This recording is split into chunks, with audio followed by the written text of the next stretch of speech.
This is Motley Fool Answers. I'm Alison Southwick, joined as always by Robert Brokamp, personal finance expert here at the Motley Fool.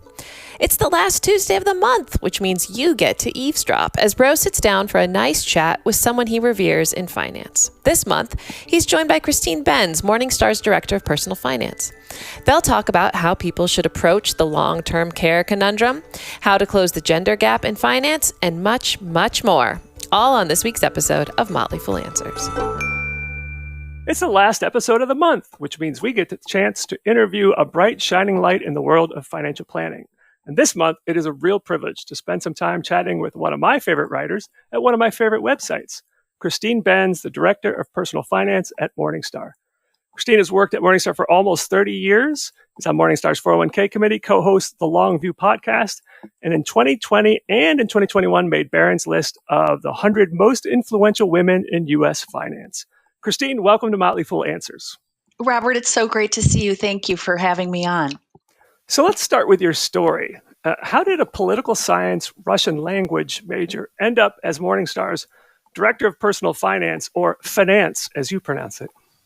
It was a roundabout path. I studied Russian language for like 10 years, so 4 years in college as well as 6 years prior to that.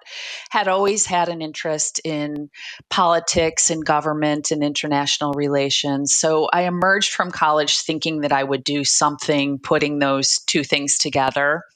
And at that point, when I emerged from college, the job offerings that would leverage my Russian language experience seemed kind of dull to me. So I interviewed with the NSA, I remember, and that position, as far as I could tell, entailed just kind of listening in on phone conversations of Russians who might be living in the U.S. It just didn't seem like super interesting work to me. And I wanted to come back to Chicago. I had been an intern in DC and really loved DC, but I did want to live in Chicago with my family. And so moved back to Chicago with sort of a vague notion of working in publishing, and had a couple of jobs in publishing. And my dad was an early adopter of Morningstar, and he really liked what Morningstar was doing. He knew a little bit about the company. He was a mutual fund investor as well as a stock investor. And I remember I saw a help wanted ad in the newspaper, the Chicago Tribune, for a copy editor at Morningstar. And my dad urged me to go apply. I remember that he and my husband gave me a little bit of coaching in advance because my financial knowledge at that point was minuscule. I remember even the night before at dinner, my husband saying, "So you know what a mutual fund is, right?" And I was like, "Well, kind of." So I came in with very little knowledge of financial matters. But thankfully, Morningstar was very willing to train liberal arts folks in investing. And it really didn't matter what position you occupied at Morningstar, you still got that training. So, and you got an assigned reading list, which included a random walk down Wall Street and included Jack Bogle's books. So I was really lucky that I was joining a company that was appreciative of liberal arts majors and what we could bring to the table in terms of organized thinking and writing abilities and so forth, but was also willing to train us up as analysts. And so I started as a copy editor, editing the analyst reports, and along the way, within really months of doing that job, I began to find it interesting, and also began to think that it was a job that I could do. So I applied to be a fund analyst, and eventually, after doing that job for a few years, eventually headed up our U.S. equity research team. So our team of fund researchers covering U.S. stock-focused funds, and then eventually heading up our U.S. equity research group, or our fund research group. You know, Morningstar itself is kind of a great story, right? It started in 1984 by Joe Mansueto, who at the time was like a 27-year-old working out of his apartment in Chicago. Right. The name of the company comes from the last line in Henry David Thoreau's book, Walden, which I love as an English major. Yeah. The company is now worth $12 billion and has more than 8,000 employees in 29 countries. You joined in 1993 when the company was less than a decade old, and the style box that the company is now famous for was only a year old. So it must have been really exciting to be part of the company's growth over the decades. Do you have any career development tips you'd like to share with people looking to build a similarly successful career? It could be in finance or publishing or elsewhere. Yeah, I think the starting point, you referenced Joe Mansueto's founding of Morningstar. And I think a key thing is finding yourself in a place where you align culturally with the company. And I think that comes down to the company's roots, that Joe Mansueto has said that he didn't call Morningstar Mansueto Inc. on purpose, that he didn't want it to be about him. He wanted it to be about something bigger than him. And so I think that resonated with me. And also the idea of working in a position at a company that was trying to be helpful appealed to me in a very basic way, that I think, even though I didn't have a clear sense of what I wanted to do with my career, I always had the sense that I wanted to do something somewhat altruistic.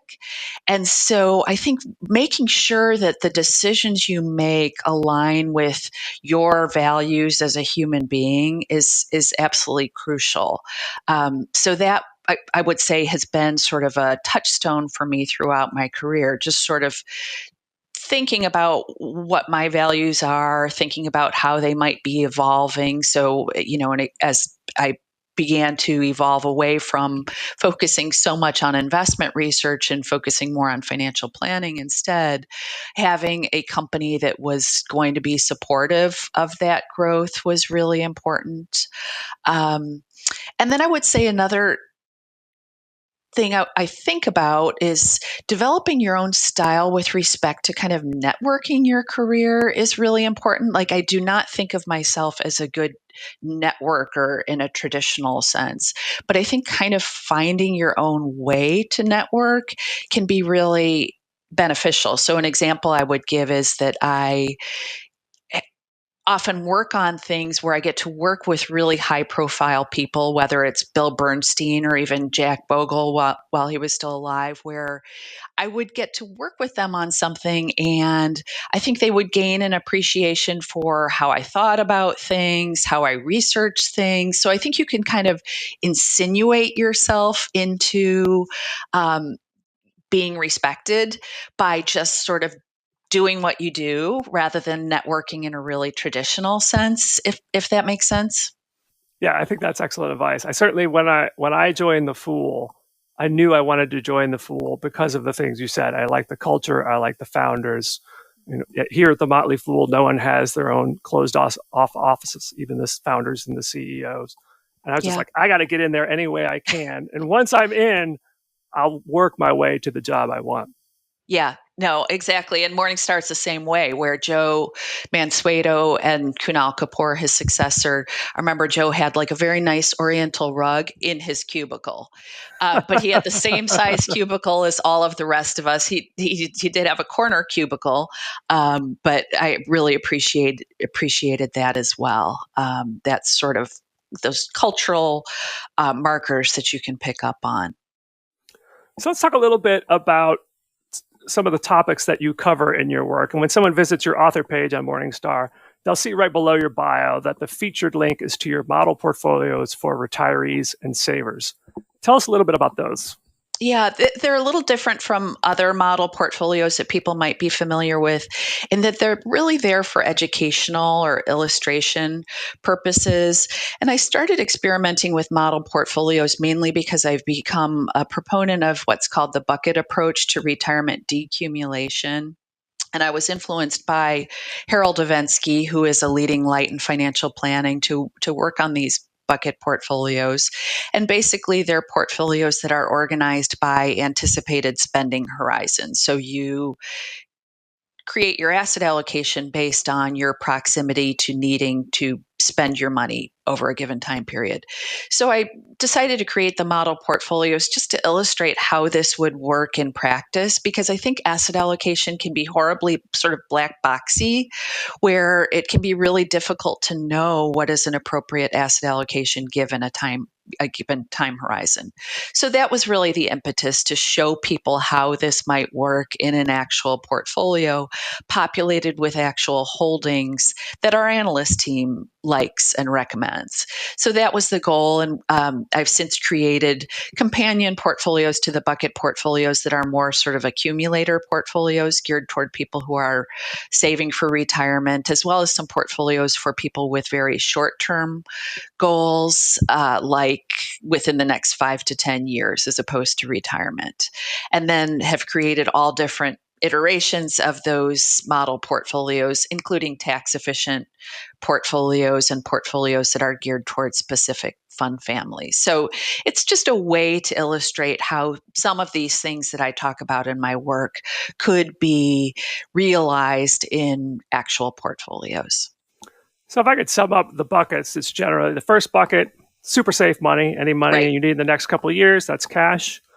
Years 2 to 10, Yeah. pretty bond heavy, including maybe floating rate, maybe TIPS, Treasury inflation protected securities, Right. maybe some large cap stocks, but mostly safer stuff. And then any money you need beyond that 10 years, pretty stock heavy, because historically you're going to make money in the stock market over roughly 90% of 10-year holding periods. Is that about, do I got it mostly there? Yeah, no, that's exactly right. And the basic idea behind that sort of 10-year bulwark at the front end, where you've got the cash piece and then you've got that bond heavy bucket too, is that if Armageddon occurs in the equity market, you would not have to touch your stock holdings during that period, that you would have enough to sort of spend through in such an environment. And we have had periods like that. The lost decade for equities from 2000 through 2010, I think, is a perfect example of why I think that 10-year time horizon makes sense. So in other market environments, you wouldn't necessarily spend through buckets 1 and 2. You wouldn't spend through your cash and bonds. We've had such a great equity market that your equity appreciation has probably supplied everything you needed to live on and then some. So in better market environments, you can easily just prune your appreciated equity holdings and use that to supply your near-term living expenses. But the idea of that basic bucket setup and that 8 years, 10 years, however you want to size that bucket 1 and 2 component, is there to protect you in case we have some sort of a sustained downturn. You mentioned Harold Levinsky, very respected financial planner. He wrote a post last October on his website talking about basically how he does not expect great things from the U.S. stock market over the coming years. And another excellent resource that you provide is your annual survey of these types of forecasts from different firms, including Morningstar, Right. for what people could expect from stocks and bonds. You know, the industry often calls them capital market assumptions. So what are various firms expecting these days, and how should investors factor these predictions into their plans? They are not expecting much, at least from a plain vanilla 60% equity, 40% bond portfolio composed of U.S. stocks and bonds. The return expectations really across the board were in sort of the, I would say, mid to low single digits for U.S. equities, and even lower for fixed income, because we know that starting yields are a really good predictor of what you're apt to earn in terms of your total return from bonds over the next decade. And we all know where fixed income yields are today. Even though they've come up a little bit, they're still very, very low. So the capital markets forecasts for that plain vanilla 60-40 portfolio are really quite muted. They look a little better once you stretch the time horizon. So our Morningstar investment management team will look at longer time horizons. And there we return to sort of more normal levels if you push it a little further out into the future, where you can use long-term historical returns for U.S. equities, which are certainly brighter than mid to low single digits. What I saw, though, in the latest run of capital markets assumptions, and I've looked at this within the past few months, is that to a firm, they are expecting better returns from non-US equities. And I know that a lot of people, myself included, have been beating this drum for a while, and it really hasn't happened, including in 2021, where we have seen better returns from non-US equities. But it does appear that there's a convergence on that front, that most firms, due to lower starting valuations overseas, are expecting better returns from international equities. Yeah, and I've been pointing that out too for, a good 5 years or so. One of these days, Christine, we're going to be right. We're going to be dead right. So obviously, when you think of your portfolio, how much to put in cash, bonds, and stocks, you're really thinking about risk and return. But you recently wrote that there's actually more to investing than just risk and return. So what are some of the main lessons you wanted to pass along in that article?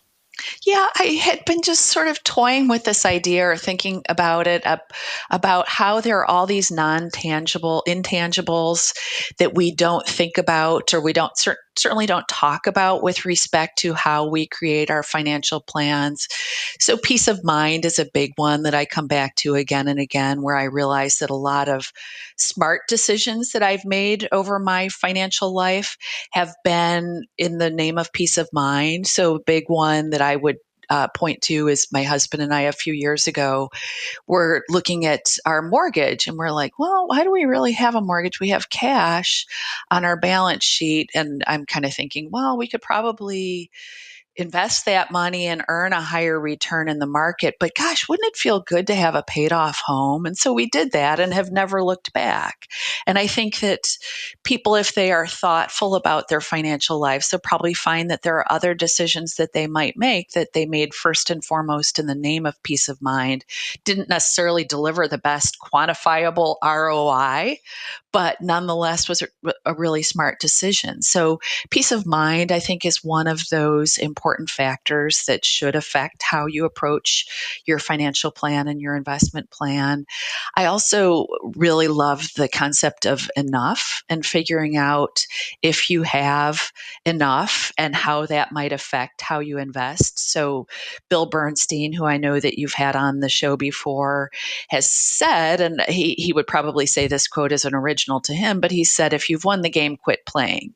That if you are in the place you need to be in terms of your financial life, you should really curtail risk in that plan. There's no need to gun for a higher return.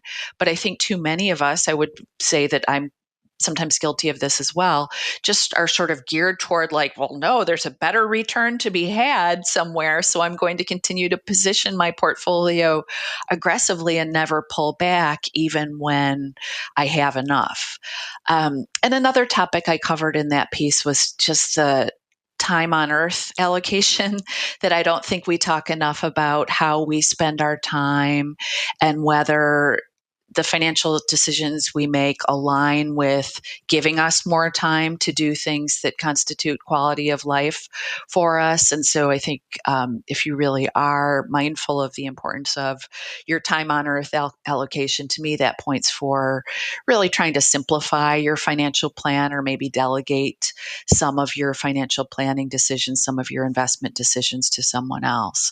So those are just some things that I was thinking about with respect to things that are not quantifiable. You can't create an alpha around time on earth allocation. It's really very personal and up to each of us to sort of make our own decisions, but they should be part of the decision-making process. We've talked about risk a little bit in the conversation, and mostly pertaining to portfolio, but there are other risks. And one of those is the potential need for long-term care. And there's really two aspects to it. One is whether we personally will need long-term care. And the stat suggests that most people over the age of 65 will need some care. It doesn't necessarily mean you'll have to pay for it, but you'll need some help. But then there's a possibility that we'll be the ones providing some level of care for generally relatives. And you've had personal experience with both of these aspects. You've written that your parents needed care before they passed away, and that you have an older sister with intellectual disabilities, and that she lives with you and your husband for part of the year. And you've also written that you and your husband hired a fee-only financial planner to help you decide whether you should purchase long-term care insurance for your own coverage. So given all your experience and research, how do you think people should approach the long-term care conundrum? Well, starting with the financial piece, I would say it's devilishly complicated. And that was the choice that my husband and I were attempting to kind of arrive at a decision on. Really, there are a few key options. One is to self-fund, which is probably where we'll land. And when we met with the planner, her advice was, I think you should probably just calm down about this, even though this is your personal experience. I think you're okay in terms of self-funding.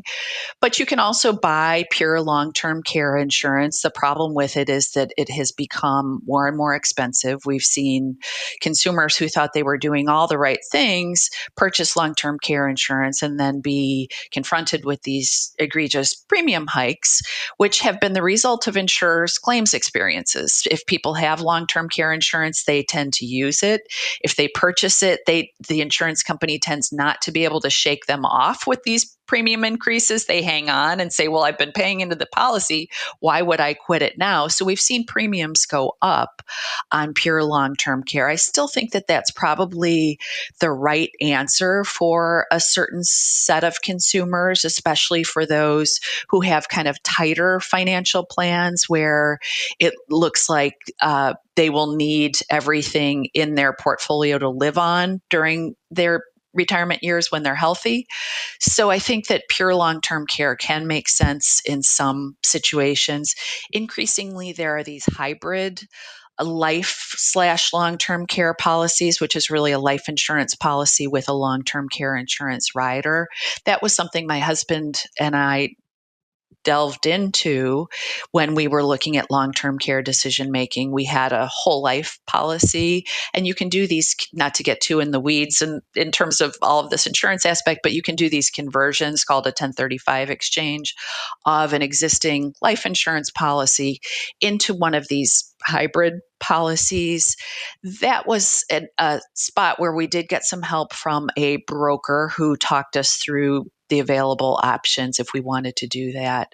I think that can be kind of an elegant option in that it helps you switch off one risk, the risk of dying while you have dependents, for the new risk, which is the risk of having long-term care. So I wouldn't rule it out, but I would say that it's an exceptionally complicated space.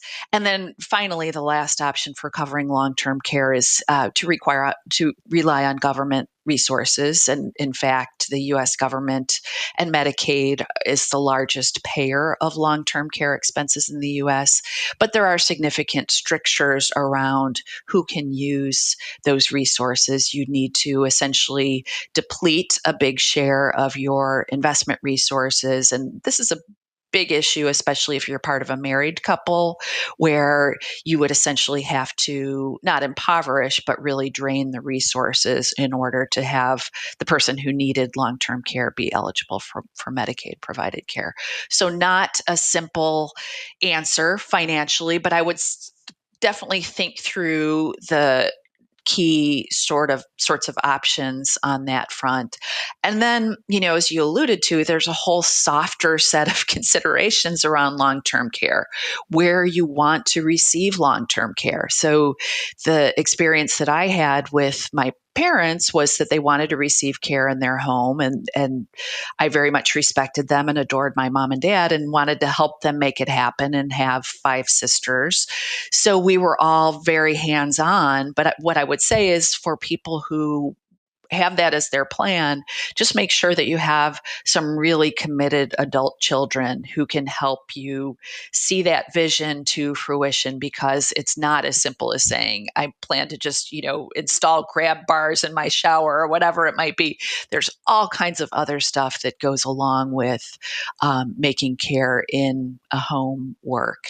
And then with my sister, that's sort of a separate consideration. She has an intellectual disability, has had since birth, and it was our family's plan to keep her with us. And we have a large family, and she spends a portion of each of her years with us. She has a bedroom in each of the homes of my siblings and myself and my husband. And she is sort of the honored guest while she's there for her 2.5 months each year. And it works really well for us. I wouldn't necessarily recommend it for everyone else, because my sister, it happens to be quite high functioning, and it makes it she makes it really easy for all of us, but that's been sort of a more elegant, I would say, solution to a long-term care.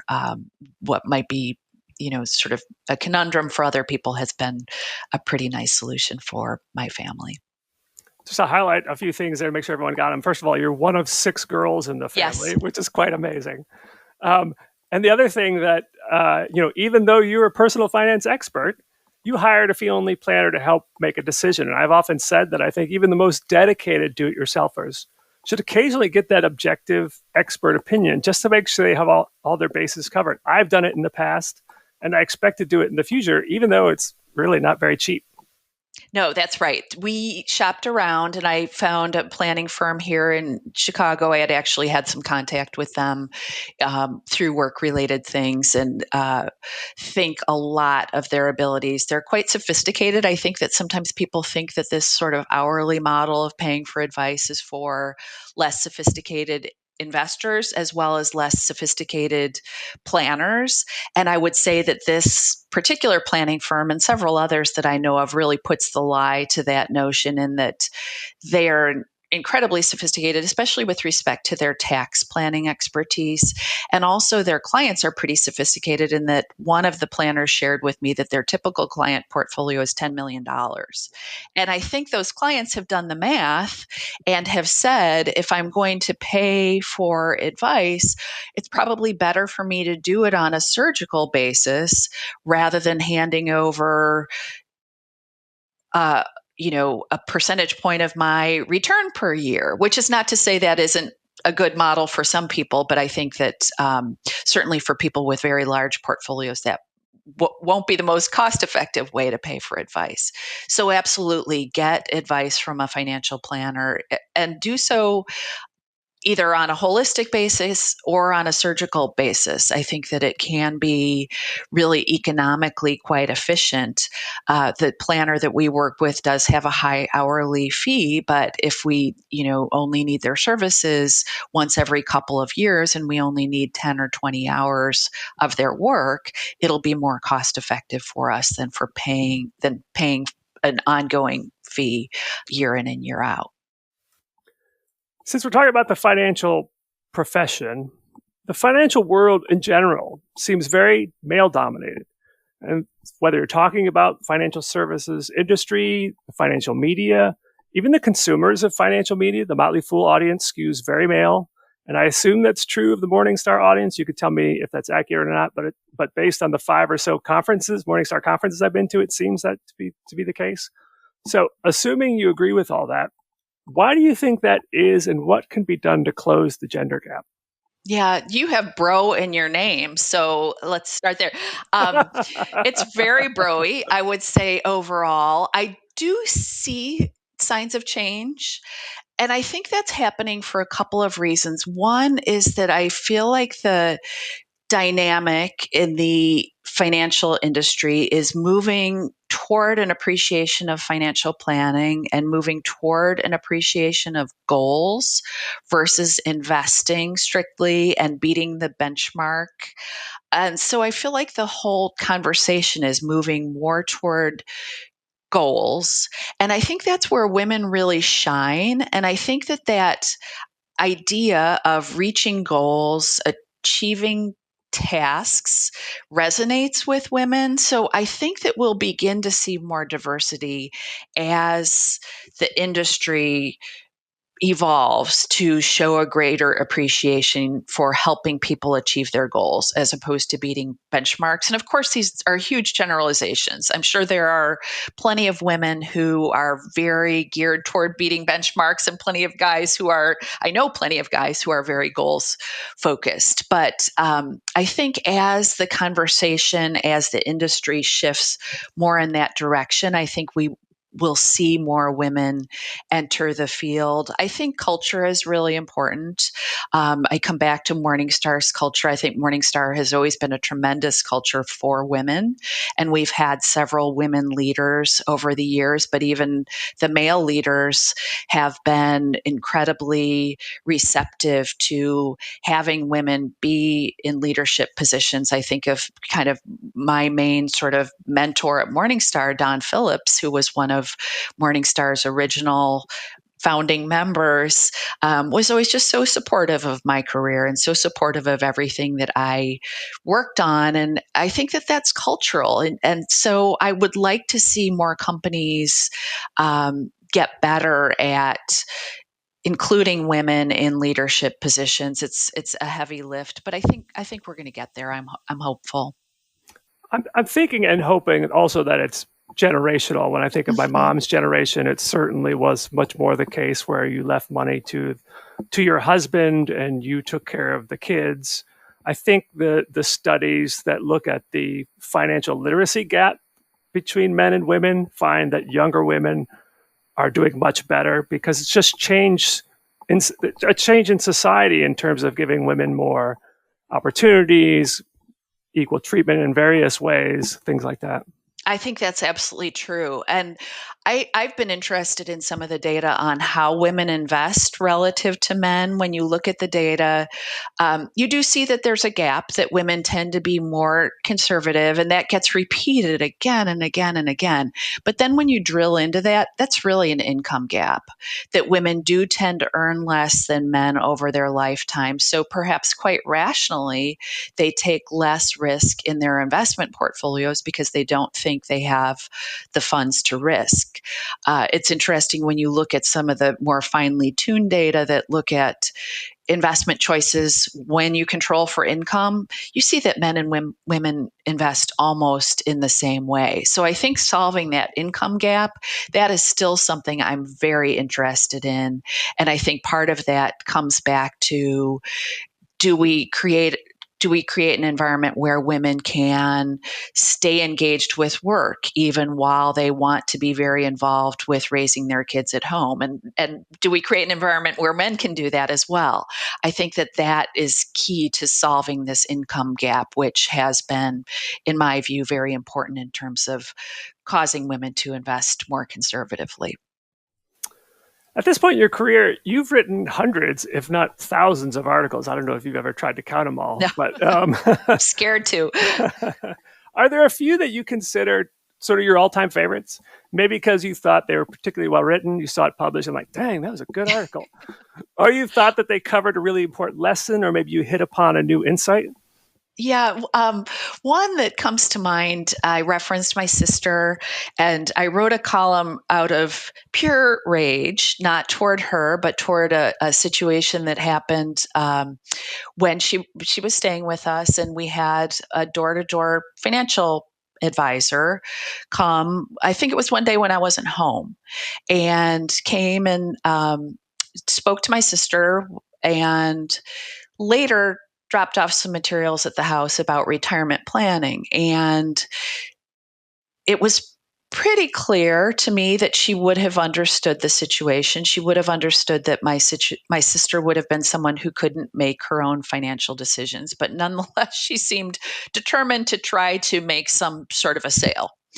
And I guess I was just so disgusted by the practice of what seemed to me kind of an exploitive sort of a situation. I also think it's just plain risky for financial people to be going door to door, no matter what the community, how safe the community might be perceived. So I just was so frustrated with the culture, the salesy culture that seems to persist at some financial advisory firms. So I wrote a piece about that called "Not Okay" that discussed my thoughts and my concerns about that salesy culture. And you eventually tracked that person down and confronted the financial planner, right? I did. I was just so angry, and I talked to her, and I had really given her the benefit of the doubt and talked to family members about, like, is it possible she didn't know? Is it possible she didn't realize? Everyone assured me that she had to have known, and I would say that we had a fairly cordial conversation, and I just kind of left it there. I did have a journalist inquire about, can you give me her name? Can you give me her number? I want to follow up on this. And I didn't want to, sort of completely wreck her career, but I did want her to know that I felt that her behavior had been very concerning. Any other articles stand out as among your all-time faves? Well, I liked a piece I wrote about my lessons from my 25th anniversary. So I would have had my 25th anniversary at Morningstar in, I guess, 2018. And I wrote a piece just sort of reflecting on a lot of things that I come back to again and again in my column. So on why less is more in your financial plan, on the importance of financial planning and not sweating the small stuff, just kind of some big picture takeaways. That was a fun one that seemed to resonate with people. I'll tell you what one of my favorite Christine Benz articles was, and that is Confessions of a Former FIRE Skeptic. FIRE meaning financial independence, retire early. And I like that article for many reasons, but one is that it encapsulated pretty much my own thought evolution on the FIRE movement. So what were you skeptical about, and then what changed your mind? Yeah, two main things I was skeptical about. One was I had the perception that everyone in the FIRE movement was sort of viewing work as this slog that they needed to get through, like that work is just this horrible thing that you have to put up with until you can stop. And having had such a happy and successful career, I guess that's just not my vantage point at all. I feel like work can be a great source of joy for all of us. I think about, like, when my parents were dying, what a great source of refuge from some other sad parts of my life that work was, and friends at work were during that time. So there was that. And I would say that hangs out there a little bit, that I think there are some people in the FIRE community who still kind of treat work that way. And my point on that is, maybe look for another job then, if work is that bad for you. And then the other thing is, when I think about, like, my 20s and 30s and 40s, I think that those can be really great years for experience, and some of those experiences require spending money. So I think about all the great travel that my husband and I did in those years, which we're still doing, but you never know what the future holds. And I'm so glad that we did them while we were young. And some of those things do require spending money. So I think about this sort of intense frugality that pervades the FIRE community, or some quarters of the FIRE community, and that I reject, because I do think that you need to find balance, and that might involve spending more money than perhaps you want to. So those were the initial reservations that I had.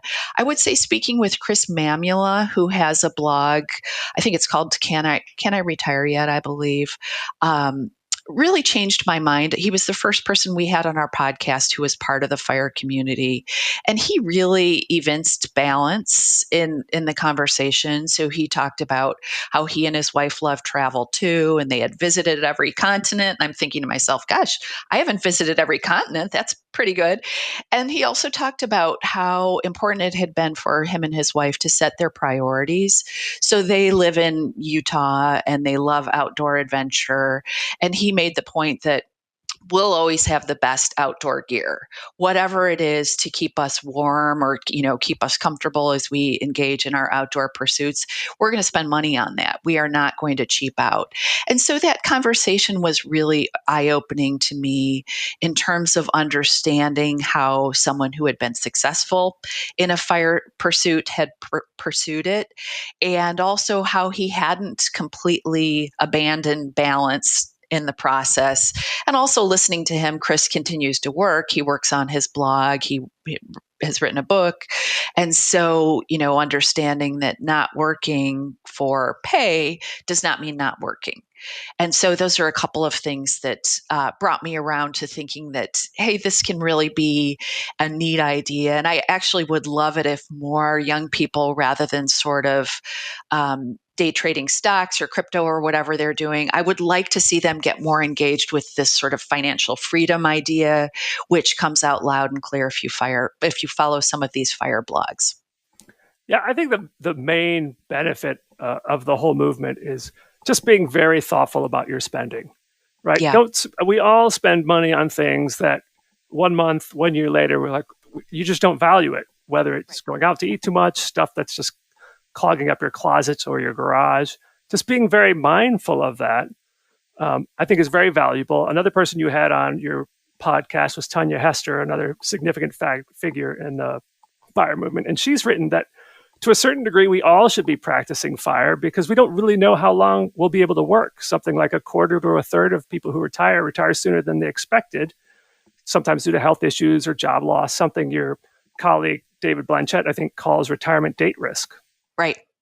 Right. No, I think that's such an important point. It's really worth thinking through that we don't have as much control over this as we might think we do. When we look at the research on when people thought they would retire in the pre-retirement years relative to when they actually did retire, what we see is that there's a disconnect. So you've got a lot of people in the pre-retirement years saying, oh yeah, I'm going to work past 65. I might even work past 70.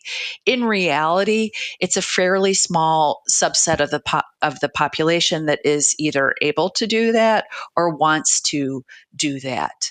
So I think keeping in mind that you may not fully have control over your retirement date is an important aspect of planning and retirement planning. So, since we're talking about retirement, it brings us to our final question, which is we generally ask a retirement expert about their own plans.